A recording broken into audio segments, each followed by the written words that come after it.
আমি তো true, true. Challenge দিয়ে বলতেছি, এই বাণিজ্য মন্ত্রী, এই অর্থমন্ত্রী অথবা যেকোনো মন্ত্রী, ইভেন তারেক রহমানকে বলেন, পদ এই মেট্রো রেলে উঠে বলতে বলেন যে শেখ হাসিনার সবচেয়ে জঘন্যতম কাজ হচ্ছে মেট্রো রেল করা।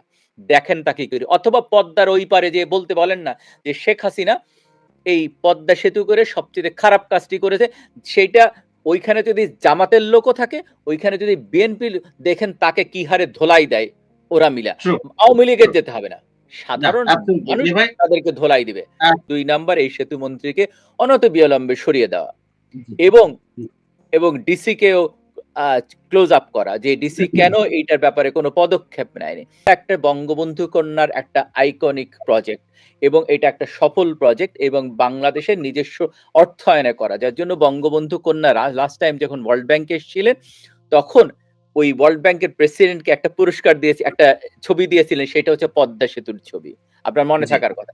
জি, জি, জি। এই কারণে এইটাকে একদিকে ডিসক্রেডিট করা যে এইটা ঠিকভাবে করা হয়নি ১ নাম্বার। ২ নাম্বার এইটা যাতে ধসে পড়ে সেই ৩ হ্যাঁ, নাম্বার ভেঙে পড়ে বা এইটাকে একটা ব্যর্থতার পরিচয় দেওয়ার জন্যই এইটা সরকারের উচ্চ মহল থেকে। এখন সেতুমন্ত্রী তো একা কোনো সিদ্ধান্ত, এটা আসে উপর থেকে। আর বিএনপিকে বলেছেন ছেঁচড়া চাঁদাবাজ। তা আমার মনে হয় এইটা রাগ করছে তারা যে আওয়ামী লীগকে শাহী চাঁদাবাজ বললো হুজুর সাহেব, আর বিএনপিকে ছেঁচড়া চাঁদাবাজ বললো, এটা ইজ্জত চলে যায় না?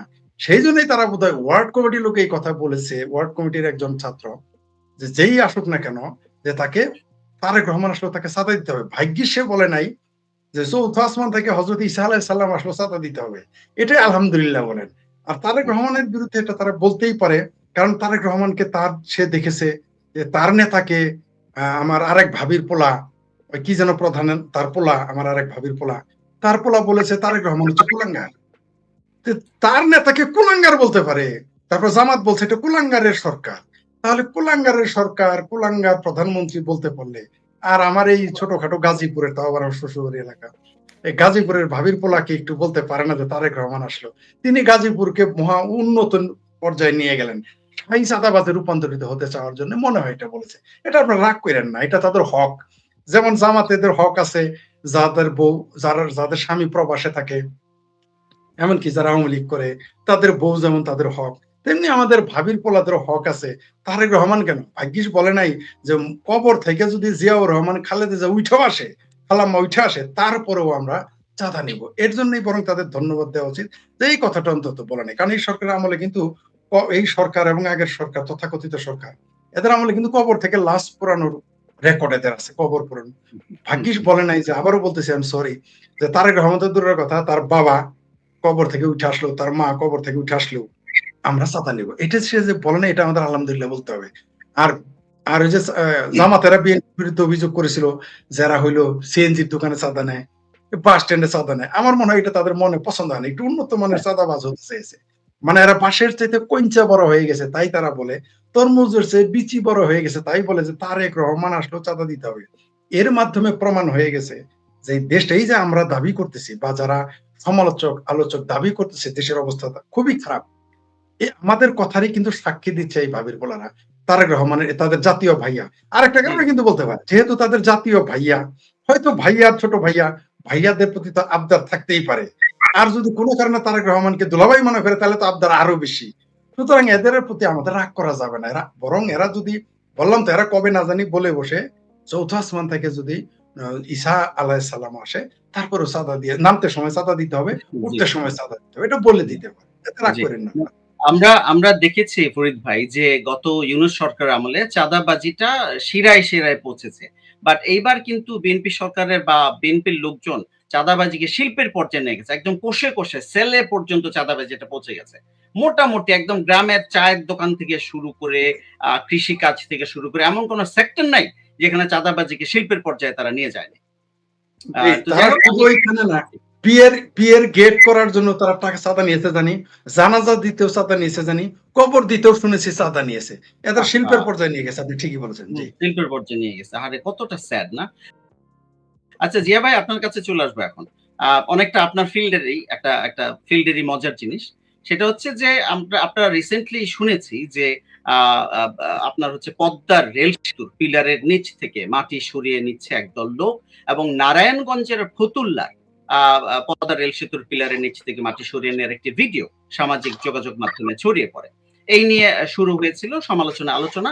কিন্তু এই বিষয়ে সেতু মন্ত্রী শেখ রবিউল আলম গণমাধ্যম কর্মীদেরকে বলেছেন যে মাটি খুঁড়ে নেওয়া হয়েছে বিষয়টি এমন নয়। ওখানে যখন ব্রিজ হয়েছে তখন ছোট ছোট ব্যারিয়ার তৈরি করা হয়েছিল, সেগুলা এখন সরিয়ে নেওয়া হচ্ছে। কিন্তু জনগণ এই বক্তব্য খাচ্ছেন না। এই যে এইভাবে যে পদ্মার মতো একটি জাতীয় পৃথিবীর ১৩তম বৃহত্তম একটা সেতুর আমাদের একটি অ্যাসেট, যেটি প্রায় ২৭ টি জেলার লোকজনকে ঢাকার সাথে কানেক্ট করেছে। সেই সেতুর পিলারের নিচ থেকে মাটি চুরি করাটা কি এতই গুরুত্বপূর্ণ? দেশে কি চুরি করার আর কিছু নাই? এ ব্যাপারে আপনার কি চিন্তা ভাবনা? কি দেশে চুরি আপনাকে করার জিনিস শেষ? জিয়া ভাই? আপনাকে অসংখ্য ধন্যবাদ। আপনার দর্শক শ্রোতাদেরকে অসংখ্য ধন্যবাদ। ফরিদ ভাইকে অসংখ্য ধন্যবাদ। যে ব্যাপারটি আসলে দেখেন, আমি ওই চরমোনাইয়ের পীর সাহেবের একটা কথা দিয়ে শুরু করছি। চান্দা তুলে পল্টনে ভাগ যায় লন্ডনে। সে যদি একজন বাংলাদেশের মুচলেকা প্রধানমন্ত্রী হয়, উনি ১৭ বৎসর লন্ডনে বসবাস করেছিলেন। আমার জানা মতে লন্ডনে এর আগে যুক্তরাজ্যের যিনি মিয়া মশিল আলম নামে এক ভদ্রলোক যুক্তরাজ্য বিএনপির সভাপতি ছিলেন। সম্পর্কের দিক থেকে আমার ওয়াইফের কাজিন চাচতো ভাই, তার শ্বশুর। সেই হিসাবে ভদ্রলোককে আমি চিনি, ব্যবসায়ী মানুষ। তার বাড়িতে উনি থাকতেন এবং ওই চান্দাচি দিয়েই উনি চলতেন। এখন ব্যাপারটা হচ্ছে যে এই ত্রিমুখী যে ব্যাপারটা, এই যে পদ্মা সেতুর যে মাটি কাটা নিয়ে ত্রিমুখী বক্তব্য। সেতুমন্ত্রী একটা বলছেন, ওখানকার যে ডিসি তিনি আর এক ধরনের বক্তব্য দিচ্ছেন, যে ইঞ্জিনিয়ার আছেন তিনি এক ধরনের বক্তব্য দিয়েছেন। এখন এই জায়গাগুলি, এটা খুব কমপ্লেক্স ব্যাপার, কারণ এই পদ্মা সেতুর কাজে যুক্ত ছিলেন শ্রদ্ধেয় জামিলুর রেজা চৌধুরী। বাংলাদেশের যে কয়জন নামকরা ইঞ্জিনিয়ার আছে তার ভিতরে জামিলুর রেজা চৌধুরীর নাম অন্যতম। বঙ্গবন্ধু কন্যা যখন এই প্রজেক্ট হাতে নেন তখন ওনাকে ডেকে বলেছেন আপনারা পারবেন? কে বলছে হ্যাঁ আমরা পারবো। উনি বসুনিয়া সহ অন্য অনেকে এটার সঙ্গে যুক্ত ছিলেন। তো ওনারা এই পাইলিং থেকে শুরু করে সব জিনিসই ওনারা ওইভাবে করেছেন যাতে এইগুলির মজবুত হয়, এবং এটা খুব খরস্রোত নদী, এটা খুবই ডিফিকাল্ট, খুবই কঠিন কাজ এটাকে করা। কিন্তু ওনারা সেইভাবে করেছিলেন, এবং এইগুলিকে ওখানে একটু মাটি এমনভাবে রাখা হয়েছে, অথবা কোনো জায়গায় ন্যাচারাল সৌন্দর্যের জন্য পানি রাখা হয়েছে যাতে মানুষ দেখতে পায়। একটা প্রাকৃতিক সৌন্দর্যও তো ব্যাপার আছে। জিনিসটা শুধু নান্দনিক ব্যাপারও আছে। কারণ আপনি একটা সেতু করলেন, সেটার পাশ দিয়ে যাতে আপনার ট্যুরিজম ইন্ডাস্ট্রি গড়ে ওঠে, তাই না? আপনি যেখানে থাকেন অস্ট্রেলিয়া দেখবেন কোনো জিনিস করা হলে একটা এক্সিটের পরে কোনো রেস্টুরেন্ট আছে, কোনো গ্যাস স্টেশন আছে। কেন করা হয়? যাতে মানুষ সেখানে থামে, ব্যবসা গড়ে ওঠে। এখন পদ্মা সেতুকে ঘিরে যে ব্যবসায়িক প্রতিষ্ঠানগুলি গড়ে উঠেছে, কারণ হচ্ছে ওখানে একটা নান্দনিক ব্যাপার আছে। মানুষ দেখতে পায় যখন পদ্মা সেতু, শুধু তো ও পদ্মা সেতু দেখতে যায় না, পাশে ওখানে খাওয়া-দাওয়া করে, ওখানে থাকে, ওখানে হোটেল রেস্তোরাঁ গড়ে উঠেছে। এখন একটা পিলার থেকে পাশ থেকে যখন মাটি সরিয়ে নিবেন, তাই না? তখন সেইটা কি অবস্থায় যেতে পারে? আপনি ধরেন, আমি সাধারণভাবে বোঝানোর চেষ্টা করি। কারণ আমাদের কথা যারা আওয়ামী লীগের তৃণমূল তারা শুনবে, অনেকে শিক্ষিত, অনেকে শিক্ষিত না। এখন ধরেন আপনি একটা খুঁটি গাড়ছেন। গভীর হয়তো ৬ ফিট বা ৮ ফিট নিচে যাবেন। এই ৮ ফিট নিচে সারাউন্ডিং সেইটা চারিদিক দিয়ে যদি আপনি মাটিগুলো সরায় ফেলেন, তাহলে খুঁটিটার অবস্থা কি হবে? খুঁটিটা নড়বড়ে হয়ে যাবে, খুঁটিটা পড়ে যেতে পারে। তো এক্সাক্টলি এইখানেও সেই অবস্থা হবে। আপনি যদি মাটিটা এই পিলারের পাশ দিয়ে সরিয়ে নেন, তখন কি হবে? এই জিনিসটা নড়বড়ে হয়ে যাবে। যেটা ইঞ্জিনিয়াররা যারা ডিজাইন করে তারা কোনোদিন চায় না। তাদের ডিজাইনে হ্যাঁ, আর্থকুইক এর ব্যাপারগুলি সব মাথায় রেখে এই কাজ করেছে। কিন্তু এইটাও ঠিক রাখতে হবে যে আমরা এখান থেকে কোনো জিনিস সরাবো না বা আ সরিয়ে ফেলবো না। এটা হচ্ছে জিনিস। এখন এই সরকার, আ রবিউল আলম সাহেব বলছেন ওখানে চুরি হচ্ছিল, যার জন্য এটা করা হয়েছে। এখন একেক ধরনের বক্তব্য আসে, কিন্তু যার জন্য মানুষ খাইছে না। আর মানুষ, আপনাকে একটা ভিডিও পাঠিয়েছি। যদি ওটা একটু দেখাতে পারেন তাহলে মানুষ বুঝবে যে একটা আ আপনার পোল, যেটা ইলেকট্রিসিটি পোল, তার চারিদিক দিয়ে মাটি কেটে বিক্রি করে দিছে। এখন পোলটা যে কোনো সময় পড়ে যেতে পারে। পড়ে গেলে কি হবে? আ যে কোনো অনেকগুলি ওইখান থেকে যদি কোনো মানুষ যায় তার কাছে বিদ্যুৎ আ দিয়ে তার মারা যেতে পারে। একটা দুর্ঘটনা ঘটতে পারে। তো জি, এই একই জিনিস ঘটতে পারে এই সেক্টরেও। যে যদি এইখান থেকে এইভাবে সরানো হয় আস্তে, আস্তে, তাহলে এই জি, সেতুটা ঝুঁকিপূর্ণ হয়ে যাবে। যেটা তারা চাচ্ছে যে এইটা একটা বঙ্গবন্ধু কন্যার একটা আইকনিক প্রজেক্ট এবং এটা একটা সফল প্রজেক্ট এবং বাংলাদেশের নিজস্ব অর্থায়নে করা। যার জন্য বঙ্গবন্ধু কন্যা লাস্ট টাইম যখন ওয়ার্ল্ড ব্যাংকে এসেছিলেন, তখন ওই ওয়ার্ল্ড ব্যাংকের প্রেসিডেন্টকে একটা পুরস্কার দিয়েছে, একটা ছবি দিয়েছিলেন, সেটা হচ্ছে পদ্মা সেতুর ছবি। আপনার মনে জি, থাকার কথা। জি, জি, জি, এই কারণে এইটাকে একদিকে ডিসক্রেডিট করা যে এইটা ঠিকভাবে করা হয়নি ১ নাম্বার। ২ নাম্বার এইটা যাতে ধসে পড়ে সেই ৩ হ্যাঁ, নাম্বার ভেঙে পড়ে বা এইটাকে একটা ব্যর্থতার পরিচয় দেওয়ার জন্যই এইটা সরকারের উচ্চ মহল থেকে। এখন সেতুমন্ত্রী তো একা কোনো সিদ্ধান্ত, এটা আসে উপর থেকে। যত একটা দেশের যদি কোনো অন্যায় হয় বা কোনো কিছু হয় সেইটার দায়ভার কিন্তু প্রধানমন্ত্রীর উপরে পড়ে। এখন জি, আমি তারেক রহমানের সঙ্গে দ্বিমত পোষণ করতে পারি। তারেক রহমান কিন্তু এইটা স্বীকার করতে হবে তারেক রহমান বর্তমানে বাংলাদেশের প্রধানমন্ত্রী। তাই না? এখন সমস্ত দায়ভার ওনার। উনি নিজেই এই ব্যাপারগুলি উনার নজর দেওয়া উচিত ছিল যে এইটা বাংলাদেশের একটা বড় প্রজেক্ট। এটাকে এইখান থেকে বাংলাদেশের প্রচুর আয় হয়। কারণ প্রচুর মানুষ প্রতিদিন যারা ঢাকার আ ধরেন সদরঘাট এলাকায় কাজ করে তারা এখন পদ্মার ওই পারে থাকে। কারণ তাদের আসতে যেতে কম সময় লাগে। সুতরাং এই যে জনগণের যে সুবিধা ছিল এইটা থেকে বঞ্চিত হবে জনগণ। এইগুলিকে মাথায় রেখে উনার উচিত ছিল যে এইগুলিকে নজর দেওয়া। যে না এইগুলি যারা করছে তাদের বিচারের আওতায় আনা ১ নাম্বার, ২ নাম্বার এই সেতু মন্ত্রীকে অনতিবিলম্বে সরিয়ে দেওয়া। জি, এবং জি, এবং ডিসি কেও আ ক্লোজ আপ করা। যে ডিসি কেন এইটার ব্যাপারে কোন পদক্ষেপ নেয়নি। তাদের দরকার যে জিনিসটা আমাদের মৌলিক সমস্যাগুলি হয় দেখেন আমাদের দেশে আপনি পৃথিবীর অন্য উন্নয়নশীল দেশে বা উন্নত দেশে যাবেন তখন দেখবেন যে আ এইসব সেক্টরে যারা আ সচিব হয় বা এই সরকারি কর্মকর্তা থাকে তারা ইঞ্জিনিয়ার বা আম আ তারা আ ডাক্তারের পেশার সঙ্গে যারা যুক্ত সেগুলো ধরেন হেলথ অ্যান্ড হিউম্যান সার্ভিস এ যারা উপরের পর্যায়ে তারা ডাক্তার হয়। কারণ এই সেক্টর গুলো তারা দেখতে পারে, তারা বুঝে, তারা জানে। তাই না? তাদের এটা নিত্যদিনের ব্যাপার। কিন্তু আমাদের দেশে হয়েছে কি পিডিবি বলেন, রোডস অ্যান্ড হাইওয়েজ এর বলেন, এই সচিব থেকে শুরু করে সব ব্যুরোক্রেট তাদের কোনো জ্ঞান নেই। তারা ব্যুরোক্রেসি জানে কিন্তু তারা এই ব্যাপারগুলি জানে না। আপনারা জানেন যে এর আগে আপনার আম এলজিইডির একসময় যিনি শুরু করেছিলেন আম উনি তো ইঞ্জিনিয়ার ছিলেন। উনি পরে সচিবও হয়েছিলেন।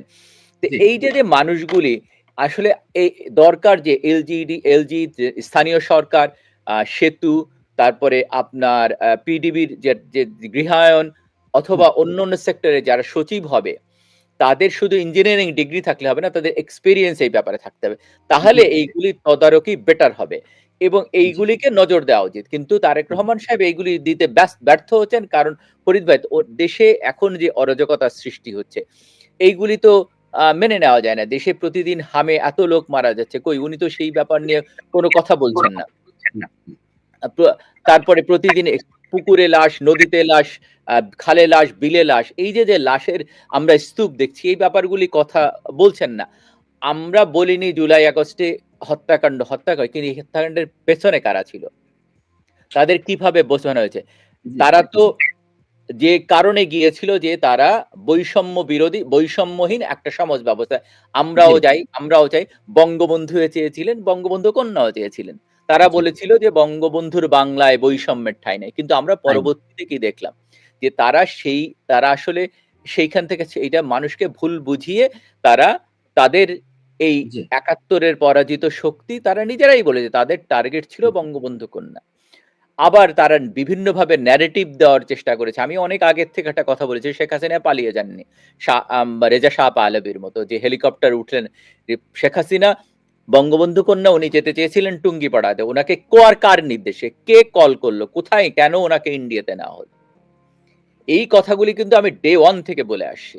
জি, জি, এই কারণে আমি বলব যে এই যে এটা সুপরিকল্পিতভাবে এই কাজগুলি করা হচ্ছে দেশেরকে একটা তলাবিহীন ঝুড়িতে পরিণত করার জন্য। আপনি দেখেন, আপনি শুরুতে যে কথাগুলি বলছিলেন, আওয়ামী লীগকে বাইরে রাখার পেছনে হচ্ছে এইটা মূল কারণ যে বাংলাদেশের রাজনীতিতে আওয়ামী লীগ যদি রাজনীতিকে বাইরে রাখা যায়, তাহলে বাংলাদেশ বিক্রি করতে তাদের ইজি হবে। যার জন্য দেখেন, কোনো আন্দোলন এখন পর্যন্ত হয়নি। যখন সেন্ট মার্টিন চলে গেল, আমাদের পোর্ট চলে গেল, অথবা করিডোর দেওয়া হলো, অথবা গোলামি চুক্তি করা হলো, এরপরে বিদ্যুৎ সেক্টরে এই ব্যাপার নিয়ে কোনো আন্দোলন হচ্ছে না, কারণ আওয়ামী লীগের বাইরে আছে। এর আগে দেখেন 2001 সালে আওয়ামী লীগ কেন হেরেছিল?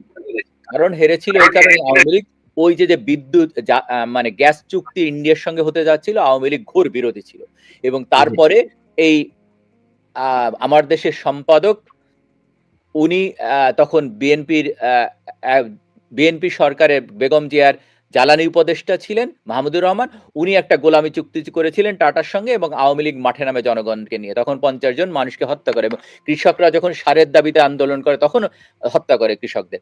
তো এইগুলিকে একমাত্র অনলি একটাই ভাবে তারা সফল করতে পারবে, যদি আওয়ামী লীগকে রাজনীতির বাইরে রাখা যায়। এই কারণে আওয়ামী লীগের রাজনীতি নিষিদ্ধ করা হয়েছে। এবং এই কারণেই তারা যেভাবে হোক এই পদ্মা সেতু ধ্বংস করবে, তার মানে ওপারের মানুষ এপারে আসতে পারে, ওপারের খাদ্যশস্য এপারে আসতে পারবে না। যে জিনিসটা একজন মানুষ, যে আমার বাড়ি যেতে পাটগাতি ঘাট, যেটা বঙ্গবন্ধু কন্যা চিনেন আপনারাও, যারা ওই অঞ্চলে বাড়ি, যারা টুঙ্গিপাড়ার পাশে পাটগাতি আগে ইউনিয়ন ছিল, পাটগাতি ঘাট যেটা আমরা ব্যবহার করতাম। আমার বাবা 73-তে মারা যান, ওনাকে ঢাকা থেকে নিতে 24 ঘন্টা সময় লেগেছিল, যেটা আমি গত 23 সালে জানুয়ারিতে গেলাম, সেখানে যেতে আমাকে লেগেছে মাত্র 3 ঘন্টা। সুতরাং আপনি এখন চিন্তা করেন, ওই অঞ্চলে যে ফসলগুলি হয় সেইগুলি ইজিলি ঢাকায় অ্যাক্সেস পায়, তার মানে ওই অঞ্চলের মানুষ ন্যায্য মূল্য পায়। আপনি ন্যায্য মূল্য পাবেন না যদি ওই অঞ্চলে ফসল না আনতে পারে। এখন এই পদ্মা সেতুকে তাদের ধ্বংস করতে হবে, ধ্বংস করার জন্যই এই চক্রান্ত, আর কিছু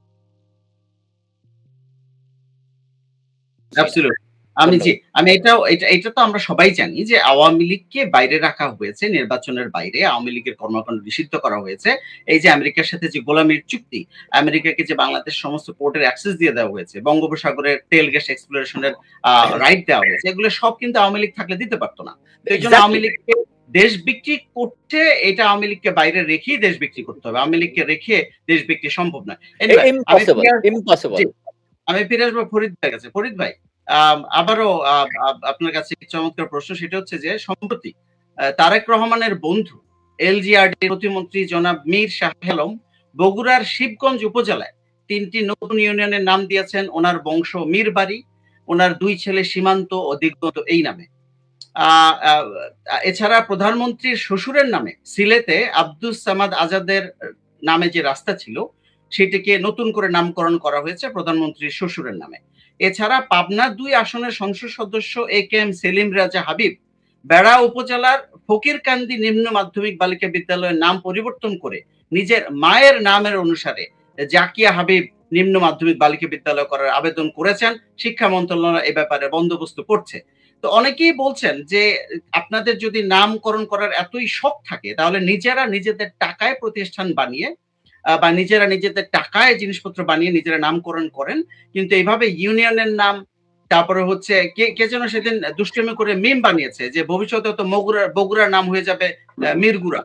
তো এই যে যে বিভিন্ন জায়গার নামকরণ বদলে ফেলা হচ্ছে, সরকারি জিনিসের স্থানের নামকরণ করে ফেলা হচ্ছে বিএনপির লোকজনদের নামে, এই ব্যাপারে এই যে পুরো বাংলাদেশের নামে কি ভবিষ্যতে চেঞ্জ হয়ে যেতে পারে? এ ব্যাপারে আপনি কি ভাবছেন?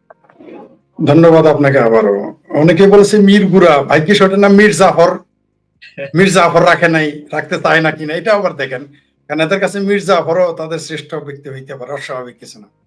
আসলে এই যে নাম পরিবর্তনের যে একটা খেলা, এটা দৃষ্টিকটু। আপনি যেটা বললেন যে নতুন একটা ইউনিয়ন তারা তৈরি করুক, কারণ বাংলাদেশ আয়তন তো আর বাড়বে না, কিভাবে করবে? তাই ঘোলে দুধের সাঁতার ঘোলে মিটাবে। একজনের কথা বললেন তার মায়ের নামে করতে চাচ্ছে, বরং এটা হলো ওই লোকের চেয়ে একটু উন্নত, মানে খারাপের মধ্যে একটু উন্নত, নিজের পোলা পানের নামে রাখে নাই, অন্তত মায়ের নামে রেখেছে। আরেকজন তো শ্বশুরের নামে রাখতে চাচ্ছে। তো এই যে কখনো মায়ের নামের জায়গায় শাশুড়ি, শ্বশুরের নাম, পোলা পানের নাম, আমাদের আলহামদুলিল্লাহ পাঠ করতে হবে। কবে না জানি বলে ফেলে তাদের বাড়ির কাজের বুয়ার নামে বরং বগুড়াকে ফাতেমা নগর না লিখে ফেললে হয়, এটা নিয়ে আবার একটু চিন্তা করেন। অদূর ভবিষ্যতে যদি ঢাকা সিটিকে ফাতেমা নগর বা বগুড়াকে ফাতেমা নগর বানায়, তাতেও আমরা অবাক হওয়ার কিছু আমরা দেখছি না। আসলে দেখেন, আবার দেখেন সেখানে প্রতিমন্ত্রী নাকি তিনি সাফাই গাইতে গিয়ে বলেছেন এটা নাকি কাকতালীয়। কাকতালীয় কাকতালীয় বলে ওইটা জিন্দাপীর ফরিদের বাড়ি লিখছিল না কেন? ফরিদের নাম লিখতো, আমার নাম লিখতো, আপনার মোল্লা বাড়ি লিখতো বা জিয়া করিম করিম বাড়ি লিখতো। তো এরা হচ্ছে জামাল পীরা পাগলা। ডিমের আলি ৩টায় বেছে ৫টায় কিনে, ৫টায় মানে ৩টায় কিনে ৫টায় বেছে না। মানে এদের ভুল করে এদের লাভ হয়, ভুল করে তার পোলার নামে বানাইছে। ভুল। আচ্ছা, শিবগঞ্জ উপজেলা সেটা নাম কেটে তার বংশের নামে লিখতে হবে কেন? তার বংশের কি অবদান আছে বাংলাদেশের ভূমির জন্য? মীর বাড়ির লোকজন যদি মুক্তিযোদ্ধা হইতো তাও দুইখান কথা ছিল। আসলে সেখানে সাম্প্রদায়িক একটা বিষয় আছে, নাম শিবগঞ্জ, এটা তাদের ভালো লাগে না, ওটাও আমরা বুঝি। মানে তারা এক ঢেলে দুই পাখি মারছে, তার জন্য দেখেন প্রতিবাদ কম। আবার দেখেন ইউনিয়ন গ্রামের নাম লিখে দিগন্ত নাকি তার পোলা সীমান্ত। আবার টিটকারি দিয়েছে যে সীমান্ত ব্যাংক কবে নামার কথা বলে, সীমান্ত এক্সপ্রেস না কবে আমার, মানে চোরি পে চোরি। এই যে বিএনপির এমপি প্রতিমন্ত্রী চোরি পে চোরি ফের বেশি না চোরি। এই জন্য সম্ভবত একটা সক্রেটিস বলেছিলেন নাকি, প্লেটো আমার মনে নাই, তিনি বলেছিলেন যে অন্যায় করে যদি স্বীকার না করে এটা হচ্ছে আরেকটা অপরাধ, মহাপরাধ। মানে একদিকে আর অন্যায় করতেছে, আবার সেটা সাফাই গাওয়ার জন্য। এখন এরা তো জামাত যদি করতো তাহলে ফতোয়া আনতো কোরআন হাদিস থেকে, নবী রাসূলদেরও ফতোয়া দিত যে নবীর নামে দেশ বানাইছে। আমাদের নবীও কিন্তু তার নামে তার জায়গা বানায় নাই যে মোহাম্মদপুর, রাইট? তার পিতার নামেও বানায় নাই আব্দুল্লাহপুর, তার মাতার নামেও বানায় নাই আমিনানগর, রাইট? এগুলো কিন্তু তার নামেও বানায় নাই। বলতে পারতো নবীর সুন্নত, সেও কিন্তু সুযোগ নাই। জামাত যদি করতে এরা ফতোয়া একটা হাজির করে ফেলতো যে সীমান্ত উড়ন্ত। আবার দেখেন উড়ন্ত কি দুরন্তকে আবার দূরত্ব কি যেন একটা গোজা মিল দিয়েছে। আমাদের মন্ত্রী মশাইরা বাংলাদেশের মানুষকে এত বোকা যদি মনে করে তাহলে তিনি ভুল করবেন। বাংলাদেশের মানুষ এত বোকা না। ওটা নাকি কাকতালীয় তার পুত্রের নামে হয়ে গেছে, তার কাকতালীয় ভাবে আমার নাম কেন হইল না? কাকতালীয় ভাবে আপনি তো প্রতিমন্ত্রী না, তাই কাকতালীয় হয় নাই। জি, এই যে তাহলে ঘটনা ওইখানে। অর্থাৎ যেহেতু আমি প্রতিমন্ত্রী, যেহেতু আমি মুসলেকা মন্ত্রী, যেহেতু আমি মুসলেকা প্রতিমন্ত্রী, মুসলেকা এমপি, মুসলেকা সরকারের, সুতরাং এটা কাকতালীয় হয়েছে। কাকতালীয় কেবল তাদের বেলায় ঘটে, আমাদের বেলায় ঘটে না এবং ঘটবে না, কারণ আমরা কাকতালীয় ভাবে ওটা করতে দেব না।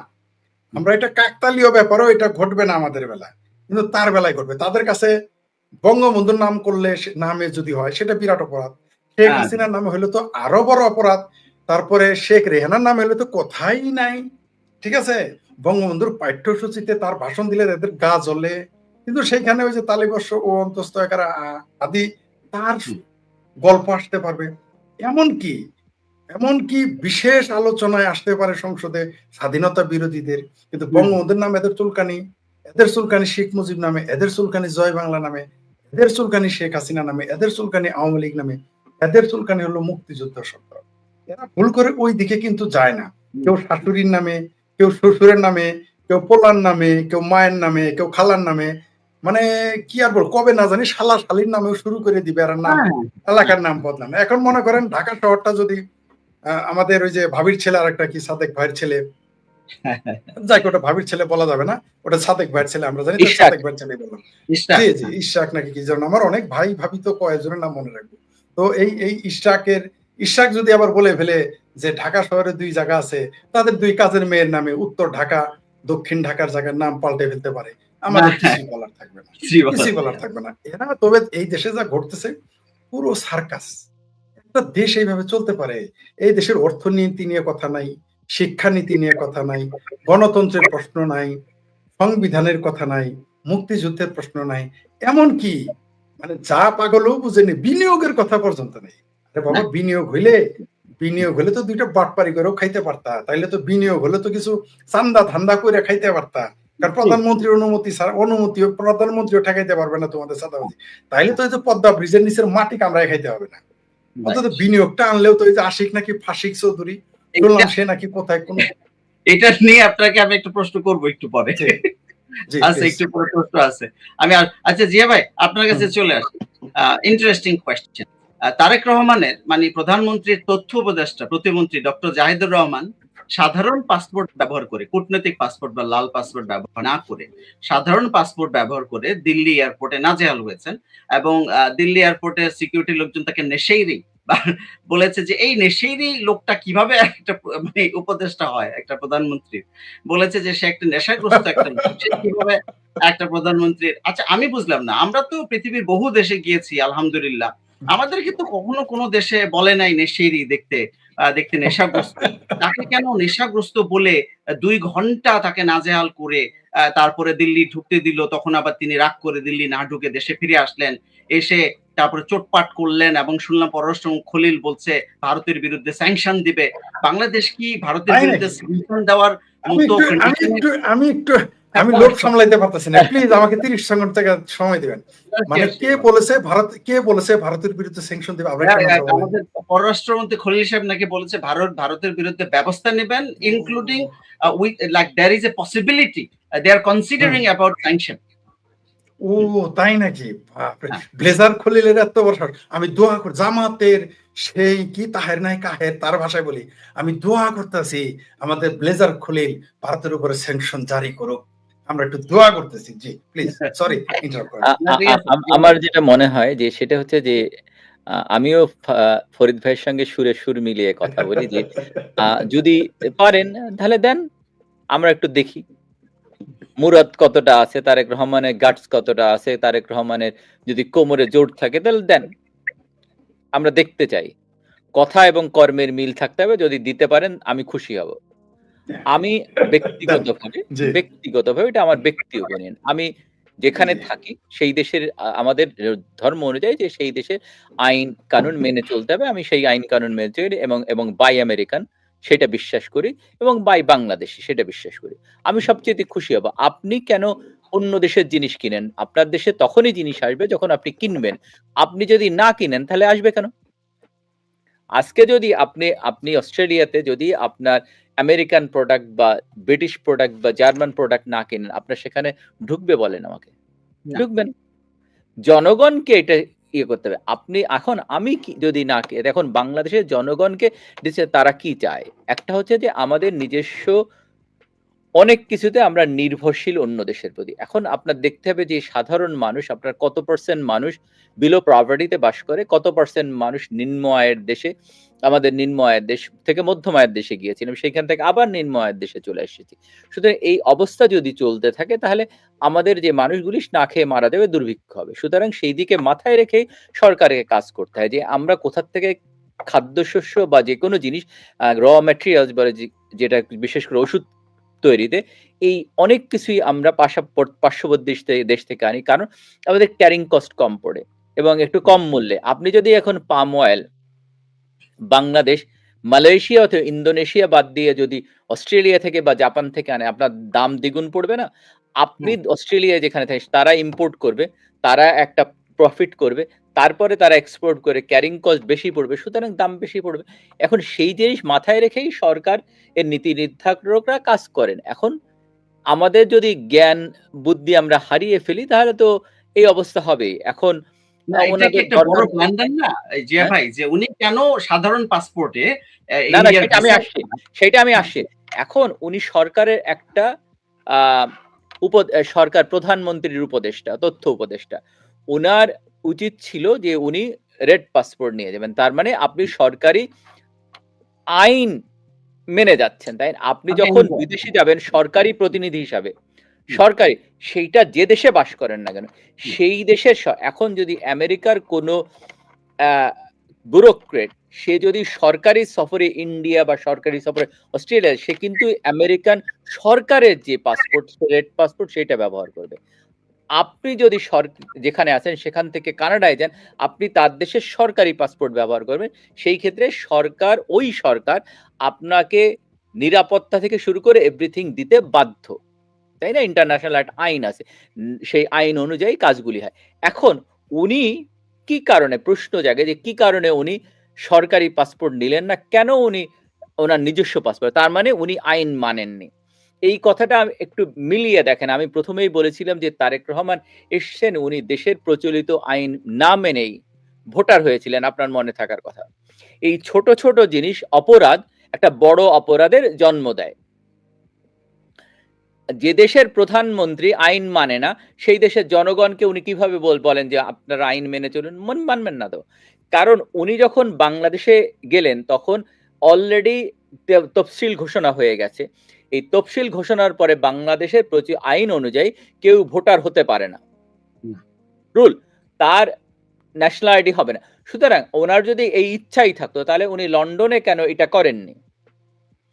তাহলে উনি কিভাবে নির্দেশ দিবেন এই ওনার তথাকথিত এই তথ্য উপদেষ্টাকে যে আপনার এই রেড পাসপোর্ট ব্যবহার করতে হবে? কারণ উনি নিজেই তো আইন মানেননি। জি, জি। আপনাকে তো আপনি একটা বাড়ির ফ্যামিলির হেড অফ দ্য হাউসহোল্ড। আপনি হুম। যখন যাবেন, আপনি যদি নিয়ম মানেন, আপনার সন্তানরা আপনাকে বলবে না যে, "বাবা তুমি না, তো নিজেই নিয়ম মানছো না।" সুতরাং ট্রু। এই একই ফ্রেমে রাষ্ট্রটা হুম। একইভাবে চলে যে জি। রাষ্ট্রের প্রধান যিনি তাকে আগে নিয়ম মানতে হবে।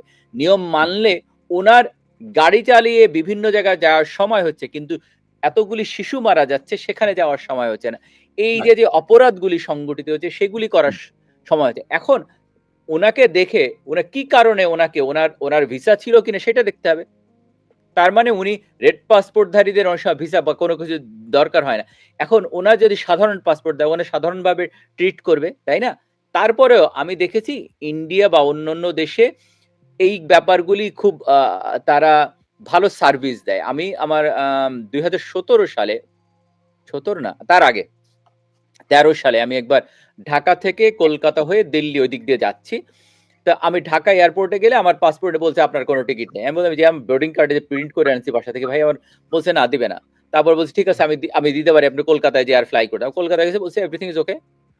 আমি দেখি তো এখন ওরা ওদের কাস্টমার সার্ভিসকে অনেক ডেভেলপ করেছে। কারণ ওরা চায় যে ওদের দেশে হ্যাঁ। পর্যটন শিল্পটা গড়ে উঠুক। আপনার হুম। পর্যটন শিল্পের মাধ্যমে অনেক টাকা ইনকাম হয়, তাই না? মানুষ ট্রু। আসবে, ঘুরবে, টাকা ইনকাম করবে। আমাদের যেমন আমি এর আগে বলছিলাম সেন্ট মার্টিনকে ঘিরে একটা পর্যটন শিল্প গড়ে উঠেছিল জি, এবং জি। আপনার এই আমাদের কক্সবাজার, রাঙ্গামাটি, বান্দরবনকে এইটাকে ধ্বংস করে দিচ্ছে। এখন হুম। উনি কেন, আমার কথা হচ্ছে একজন সরকারের এইরকম আম দায়িত্বপূর্ণ দায়িত্বপূর্ণ ব্যক্তি কিভাবে হুম।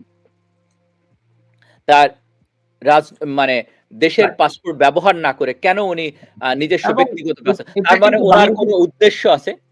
জি, জি। এটা বাংলাদেশের জন্য একটা বেজ্জতি কিন্তু। এটা একটা দেশের জন্য হুমকি। ডেফিনিটলি। কারণ হুম। আপনি যদি সরকারি পাসপোর্টে যান তখন সরকার প্রোটোকল দিতে বাধ্য। একদিকে দেখেন ওখানে বাংলাদেশের হাই কমিশনার ছিলেন। তিনি কেন ডিফেন্ড করতে পারেন? উনি তো কূটনীতিক মানুষ, তাই না? হুম। তো হুম। উনি তো এই ব্যাপারগুলি জানেন যে উনারা যখন সফর করেন তখন উনারা রেড পাসপোর্ট ব্যবহার করেন অফ তারা কোর্স, অফ কূটনৈতিক কোর্স। লাইন দিয়ে বেরিয়ে যান। রাইট। একইভাবে উনার সফর সঙ্গী যারা ছিলেন তারা বেরিয়ে গেছেন কিন্তু। উনি হুম। বেরোতে পারেন। তারা তো আইন মেনে কাজ করেছে। না। উনি কিন্তু একটা দলের লিড করবেন, উনি হ্যাঁ। একটা দেশের নেতৃত্ব দিবেন অথচ উনি নিয়ম মানবেন না। না, তাহলে তো উনি হয় এখন নিজেকে ডিফেন্ড করার চেষ্টা করতেছেন যে আমি একটি প্রধানমন্ত্রীর উপদেষ্টা, আমাকে তো চেনা উচিত। আপনি কত আপনার কেন দেশের চিনবে? প্রধানমন্ত্রী। উনি হ্যাঁ, কে? সেটাই। এবং এইরকম উপদেষ্টা উনি অনেক আছে। উনি সকাল বিকাল ইন্ডিয়াকে খচ্চর দেশ, খাচ্চর দেশ, বাজে দেশ, উনি গত ২ বছর কিন্তু এগুলো বলছেন। তো সেই এটা দেশে অনেক আপনি আগে থেকে বলা স্বাধীনতা শুরু করছে। তাহলে গেলেন কেন ইন্ডিয়াতে? যান কেন গেলেন কেন? ইন্ডিয়াতে? যেয়েন না এটা যে ইন্ডিয়াতে। জি। যাক, আমি ফিরে আসবো ফরিদ ইন্ডিয়াতে ভাইয়ের কাছে। আমার কথা হচ্ছে যে আপনি খাবেন ইন্ডিয়ার, পড়বেন হুম। ইন্ডিয়ার, আবার আপনি বলবেন যে ইন্ডিয়া খারাপ। তাহলে এগুলা বন্ধ সকাল করুন। বিকাল গালিগালাজ করবেন ইন্ডিয়াকে। হ্যাঁ। মানে তো আপনাকে তো আপনার কথা এবং কর্মের হুম, মিল থাকতে হবে। যদি মিল সেই থাকতে হবে। মিলটুকু না থাকে, তাহলে তো আপনি এই কাজটা করতে পারবেন না। পারবেন না। হ্যাঁ, তো ফরিদ ভাই, এখন আপনার কাছে চলে আসি আমরা। ফরিদ ভাইয়ের কাছে চলে আসি। ফরিদ ভাই, আমি চলে আসি বাংলাদেশের কাঁচা রাস্তা প্রসঙ্গে। আমি আশা করব জি, আপনি জি। আলোকপাত করতে পারবেন। সম্প্রতি বিএনপির সংরক্ষিত আসনের এমপি জেবা আমিন খান সংসদে বাংলা ইংরেজি মিলিয়ে যে বাঙালির ভাষায় উনি তারেক রহমানকে তেল দিতে গিয়ে বলেছেন যে ফ্রম দ্য হার্ট, যে উনি হার্ট থেকে তারেক রহমানকে আ পছন্দ করেন বা রেসপেক্ট করেন। বলেছেন 1600 মাইল অফ কাঁচা রাস্তা। আ ওহ! 60 এবং উনি হ্যাঁ, এবং বলেছেন দ্যা রাস্তাস are very, very bad situation. এবং বলেছেন দিস ইস ডিউ টু দুর্নীতি অফ দি প্রিভিয়াস রেজিম। তো এই যে উনি কাঁচা রাস্তা, দুর্নীতি এখন বাংলাদেশে কি আসলেই আওয়ামী লীগ সরকারের দুর্নীতির কারণে এত কাঁচা রাস্তা রয়ে গেছে এই ব্যাপারে আমি মাঝে মধ্যে ভাবি উনি কি সাবেক প্রতিমন্ত্রী স্বরাষ্ট্র প্রতিমন্ত্রী বাবর সাহেবের আত্মীয় কিনা, কারণ বাবর সাহেব কিন্তু লুকিং ফর শত্রুস বলেছিলেন। তো যাই হোক, এই ব্যাপারে আপনার কি অভিমত? কেন তারেক রহমান বলেন নাই ব্যাক টু ফিউচার? হ্যাঁ, রতনে রতন চিনে শুয়ারে আর বললাম না বাকিটুকু। তাইলে কি জিয়া ভাই, এটা কি নরম যে বিএনপিতে এটা নরমাল বাংলিশ কথাবার্তা মিলিয়ে টিলিয়ে বলা? বাংলাকে গলা টিপে মেরে ফেলছে। হ্যাঁ, তো ফরিদ ভাই বলেন আপনার কি? জি, শুধু বাংলাকে গলা টিপে মেরেছে এবং ইংরেজি ভাষার পণ্ডিতেরা আত্মহত্যা করবে, বিষয়টা এরকম হয়ে গেছে। যাই হোক, এটা আপনি ঠিকই বলেছেন। আমার মনে হয় তিনি ওই বিএনপির যে আধা শিক্ষিত সম্রাট বাবর ছিলেন, সে অনেকে কিন্তু জানে না আমাদের স্বরাষ্ট্রমন্ত্রী কিন্তু আধা শিক্ষিত। ঠিক আছে, যারা আমাদের সনদ নিয়ে কথা বলতে আসেন তাদের বলতে চাই, আপনাদের যে মহামান্য পীরানে পীর দস্তগীর সম্রাট বাবর, তিনি কিন্তু আধা শিক্ষিত।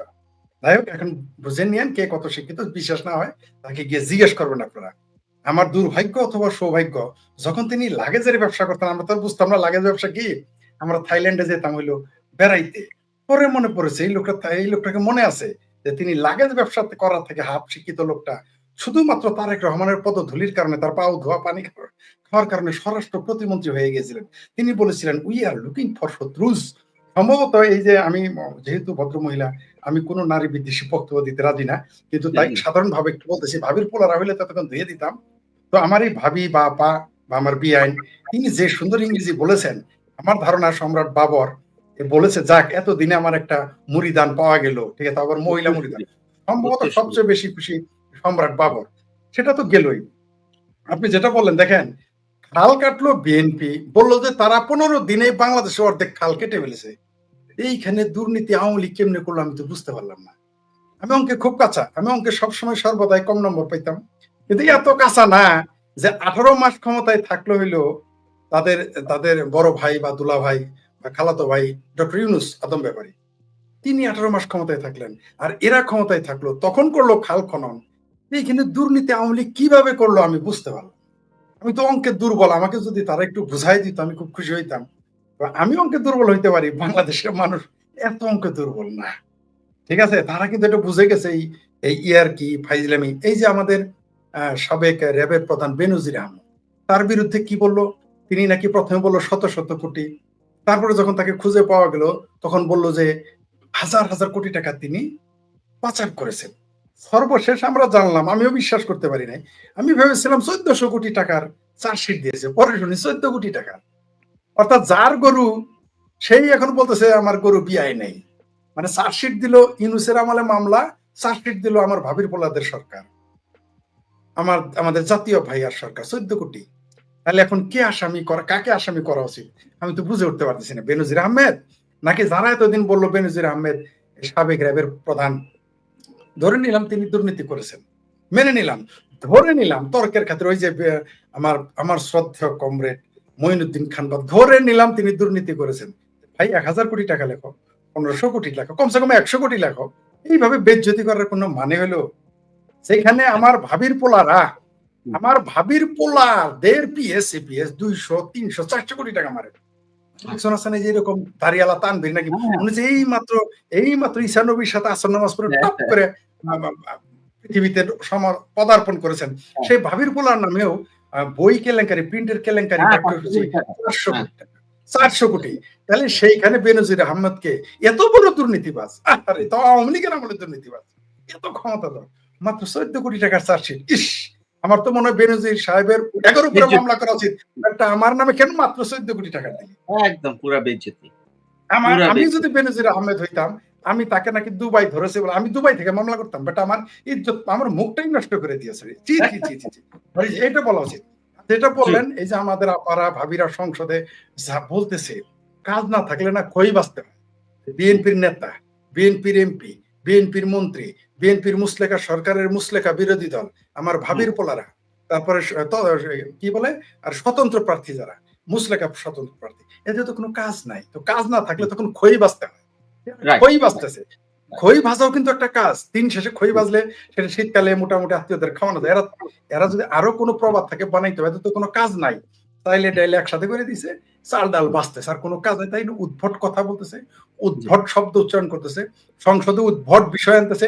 এখানে হামের শিশুটিকে টিকার অভাবে শিশু মারা যায় কথা নাই, এখানে চুক্তিতে আমাদের ৬০ কোটি টাকার জাহাজ চলে গেল কোনো কথা নাই, এখানে ডিম আনবেন আমেরিকা থেকে, তারপরে ভুট্টা আনবেন, গিদরের গোস্ত আনবেন ডাবল ডাবল টাকা দিয়ে, এগুলো নিয়ে আলোচনা নাই, এখানে সার্বভৌমত্বের কথা নাই। তাই তারা এগুলো বলবে। কখনো কখনো মনে করেন ফতোয়া নিয়ে, বোরকা নিয়ে, এগুলো কোনো আলাপ, কোন মেয়ে কি বোরকা পড়লো না পড়লো, আবার সেই বোরকা নিয়ে আলোচনা করলে আবার ফতোয়াও দেয় মৌলভী সাহেব, তারা আবার ফতোয়াও দেয় মাশাআল্লাহ। আমি আপনার কাছে এটা নিয়ে আসবো আমার পরের প্রশ্নে। আমি চলে যাচ্ছি জিয়া ভাইয়ের কাছে। জিয়া ভাই, আপনি হয়তো শুনেছেন সম্প্রতি অর্থ ও পরিকল্পনা মন্ত্রী আমির খসরু মাহমুদ চৌধুরী বলেছেন যে আওয়ামী লীগ সরকারের প্রায় ১৩০০ উন্নয়নমূলক প্রজেক্ট চলমান, যার মধ্যে প্রায় ৫০০ প্রজেক্টের কাজ ৫০% এর বেশি সম্পন্ন। বাকি ৫০০ প্রজেক্টের কাজ 10% থেকে একটু ভ্যারি করছে। কিন্তু আমরা তো অতীতে গত ২ বছর শুনেছি আওয়ামী লীগ নাকি কোনো উন্নয়নই করে নাই, কোনো প্রজেক্টই নাই, উন্নয়ন জিরো। বিএনপির বহু এমপি মন্ত্রী সকাল বিকাল জব করেছেন, নো উন্নতি, কোনো উন্নতি করে নাই। এবং একটু আগে যে ফরিদ ভাই যেই ওনার যে ভাবিকে নিয়ে কথা বলছেন, ভাবি বলছে রাস্তাজ আর রিয়েলি ব্যাড। তো এখন এই আওয়ামী লীগ কোনো উন্নয়ন যদি নাই করে থাকবে, এই ১৩০০ প্রজেক্ট কোত্থেকে আসলো, যেটি অর্থ পরিকল্পনা মন্ত্রী আমির খসরু মাহমুদ বলছেন। এবং তারা বলছেন এই ১৩০০ প্রজেক্ট শেষ করার সক্ষমতা তাদের নাই। তাহলে কি তাদের এটা পদত্ব করে শেখ হাসিনাকে এনে দেওয়া উচিত না, যে আপনি তাহলে কমপ্লিট করেন প্রজেক্ট? জি ভাই। আপনাদেরকে অসংখ্য ধন্যবাদ। আসলে ব্যাপারটা হয়েছে, ধরেন আমি একটা কথা দিয়ে শুরু করি। আমরা যেটা করি, আমাদের এই তথাকথিত সমন্বয়করা যেটা করে সেটা একটু কথা সেইটা দিয়ে শুরু করি। ভারতের বানানো গাড়িতে ভারতের ডিজেল দিয়ে টিএসসিতে আসে, ভারতের বানানো সাউন্ড সিস্টেম দিয়ে ঢাকা না দিল্লি স্লোগান দিয়ে রেস্টুরেন্টে এসে ভারত থেকে আনা মোবাইল দিয়ে ভারতের বিরুদ্ধে স্ট্যাটাস দিতে দিতে ভারত থেকে আমদানিকৃত চাল খায়। এ হচ্ছে আমাদের অবস্থা। এখন দেখেন, আমরা বারবার বলছি, তারা যে কথাটি বলেছিল যে শেখ হাসিনা টোটাল যে বাজেট ছিল সেই বাজেটের, তো তার ভেতরে সরকারি কর্মচারীদের বেতনও যুক্ত বাজেটে, তাই না? এই সবকিছু মিলিয়ে যে বাজেটটা হয়, সেই বাজেটটার সঙ্গে যদি দুর্নীতি হয়ে থাকে তাহলে এইটা মিলে না। আপনি দেখবেন মুসলিম লীগের যিনি সভাপতি আছেন অ্যাডভোকেট মহসিন রশিদ, উনি মাঝে মাঝে খুব ভালো কথা বলেন, ওই লজিক্যাল কথা বলেন। তো উনি একটা জায়গায় বলছেন যে আমি শেখ হাসিনাকে ফ্যাসিস্ট বলতে রাজি না, আমার ডিকশনারি থেকে আমি মুছে দিয়েছি। কেন বলেছেন? কারণ শেখ হাসিনা ওয়াজ এ ভেরি গুড অ্যাডমিনিস্ট্রেটর। আর এই যে চুরির কথা বললেন, বলছে এটা দেবপ্রিয় ভট্টাচার্য উনি একটা বইতে নিয়েছিলেন, বই থেকে নিয়েছেন, সেটা হচ্ছে রাশিয়ার থেকে একটা বই, সেই বই থেকে এই নাম্বারটা নিয়েছিলেন। তো এই যোগ বিয়োগ করলে দেখা যায় যদি শেখ হাসিনা উন্নয়ন না করে তাহলে পদ্মা সেতু কিভাবে হলো, মেট্রো রেল কিভাবে হলো, কর্ণফুলী টানেল কিভাবে হলো, আপনার মাতারবাড়ি কিভাবে হলো, রূপপুর পারমাণবিক বিদ্যুৎ কেন্দ্র, এই যে এত বিদ্যুৎ সেক্টর থেকে শুরু করে বাংলাদেশের অবকাঠামোর যে উন্নয়ন ঘটেছে, আপনার ঘরে ঘরে বিদ্যুৎ গিয়েছে, তার মানে আপনার আপনি বিভিন্ন জায়গায় যে সোলার প্ল্যান্ট গুলি হয়েছে, অথবা এই যে ইন্টারনেট, গ্রাম অঞ্চলে ইন্টারনেটের যে রিভলিউশন হয়েছে, এই যে জিনিসগুলি হয়েছে, এগুলি কিভাবে হলো? তার মানে শেখ হাসিনা, তারা এখন স্বীকার করে নিচ্ছে শেখ হাসিনা বঙ্গবন্ধু কন্যা এই উন্নয়ন কর্মকাণ্ডকে এগিয়ে নিয়ে গেছিলেন। আরেকটা জিনিস ডক্টর মহসিন রশিদ, শেখ হাসিনা যে কোনো পরিস্থিতি মোকাবেলা করতে পারে, তার মানে she was a very good administrator. কারণ অ্যাডমিনিস্ট্রেশন চালানোর সবার দক্ষতা থাকে না, এটা তড়িৎ ডিসিশন নিতে হয়, সমস্ত কিছু ম্যানেজ করতে হয়। দেখেন, বাংলাদেশ, সারা পৃথিবী জুড়ে একটা প্যান্ডেমিক গেল, তখন তো বাংলাদেশে এত লোক মারা যায়নি, হামেজ এত লোক মারা গেল।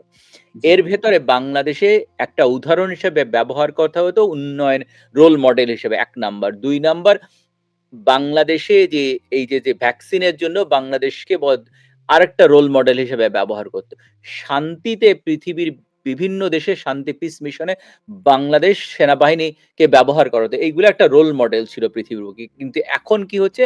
এখন হচ্ছে বাংলাদেশ একটা মবের রাষ্ট্র। বাংলাদেশে নারী ধর্ষণ, বাংলাদেশে শিশু বলাৎকার, বাংলাদেশে হামে মারা যাচ্ছে। জাস্ট অপোজিট হয়ে গেছে জিনিসটা। এখন ওনারা অকপটে স্বীকার করে নিচ্ছেন যে শেখ হাসিনার আমলে কাজ হয়েছে, উন্নয়ন হয়েছে। এখন তাহলে শেখ হাসিনা যদি একটা পদ্মা সেতুর মতো প্রজেক্ট বাংলাদেশের অর্থায়নে করতে পারে, তাহলে আপনারা বাকি প্রজেক্ট তাহলে এই শেখ হাসিনা যে বাজেট দিয়েছিলেন সেখানে তো স্বাস্থ্য ক্ষেত্রে কত টাকা দিয়েছিলেন সেইটা আছে। সেই টাকাটা গেল কোথায়? সেই টাকাটা ইউনূসের পকেটে গেল অথবা ইউনূসের বান্ধবী নূরজাহান বেগমের পকেটে গেছে, কারোর না, পকেটে তা তো গেছে। লুটপাট তাহলে হয়েছে। যেমন প্রায় তাহলে আমি হিসাব তাদেরকে করে দেখেছি ধরেন। প্রায় আচ্ছা, ৪৫,০০০ এখন কোটি টাকা। হ্যাঁ, টাকাটা তো পয়েন্ট এ থেকে পয়েন্ট বি তে গিয়েছে। তাদের ধারণা যে তর্কের খাতিরে ধরে নিলাম যে টাকাটা বিদেশে গিয়েছে। তর্কের খাতিরে মেনে নিলাম। তো এখন আমার কথা হচ্ছে পয়েন্ট এ থেকে বি তে গিয়েছে। তাহলে তারা এইটা বের করতে তো ২ বছর সময় লাগে না। ২ বছর সময় গেল এখন পর্যন্ত এটা দিতে পারেনি। অথচ এফবিআই এর লিস্টেড একজন ক্রিমিনাল হচ্ছে তারেক রহমান সাহেব। আপনারা এটা সবাই জানে। তার ভাই টাকা পাচার করেছিল, সেটা বাংলাদেশ সরকার কিছুটা টাকা আনেনি? নিয়ে আসছে। হুম, তাহলে আপনি যদি, সেজন্য বললাম যে ব্যক্তি আইনের শাসন আমি সেটা যে কোনো ব্যক্তি হোক, তাকে নিজেকে আগে আইন মানতে হবে। তাহলে আপনি আইনের শাসন প্রতিষ্ঠা করতে পারবেন। আর জি। আপনি যদি নিজে আইন না মানেন, তাহলে আপনি আইনের শাসন প্রতিষ্ঠা করতে পারবেন না। আপনার সংসারে দেখেন, আপনার সন্তানকে শিক্ষা দেওয়ার আগে আপনার আগে শিক্ষা বলা আছে, জি। প্রফেটের কাছে একটা লোক গিয়েছিল যে তার বাচ্চাকে যে সে মিষ্টি খায়। তো বলছে ঠিক আছে। তারপরে প্রফেট পরে তাকে কখন উপদেশ, এটা হচ্ছে ব্যাপার। এখন জি, আমাদের সরকার স্বীকার করে নিচ্ছে অকপটে যে শেখ হাসিনা বঙ্গবন্ধু কন্যার সময় উন্নয়ন হয়েছে এবং সেই উন্নয়নের কৃতিত্ব বঙ্গবন্ধু। আপনি যতই করেন যে বাংলাদেশ থেকে এলিভেটেড এক্সপ্রেস ঢাকা থেকে সকালবেলা এরা করে কি ঘুম থেকে উঠে শেখ হাসিনা ফ্যাসিস্ট। আবার যখন বারিশা থেকে নামে নিচে নামে শেখ হাসিনা ফ্যাসিস্ট। যখন গাড়িটা এলিভেটেড এক্সপ্রেসে বলে আগেই তো ভালো ছিলাম। এটাই তো বলছি। অথবা যখন মেট্রো রেলে বলে তখন বলে আগেই তো ভালো ছিলাম। না, আমি তো ট্রু, ট্রু। চ্যালেঞ্জ দিয়ে বলতেছি, এই বাণিজ্য মন্ত্রী, এই অর্থমন্ত্রী অথবা যেকোনো মন্ত্রী, ইভেন তারেক রহমানকে বলেন, এই মেট্রো রেলে উঠে বলতে বলেন যে শেখ হাসিনার সবচেয়ে জঘন্যতম কাজ হচ্ছে মেট্রো রেল করা। দেখেন তা কি করি। অথবা পদ্মার ওই পারে যেয়ে বলতে বলেন না যে শেখ হাসিনা এই পদ্মা সেতু করে সবচেয়ে খারাপ কাজটি করেছে। সেইটা ওইখানে যদি জামাতের লোকও থাকে, ওইখানে যদি বিএনপি দেখেন তাকে কি হারে ধোলাই দেয় ওরা মিলা। ট্রু, আওয়ামী লীগের ট্রু। যেতে হবে না। না, সাধারণ অ্যাবসলিউটলি মানুষ জি ভাই। তাদেরকে ধোলাই দিবে।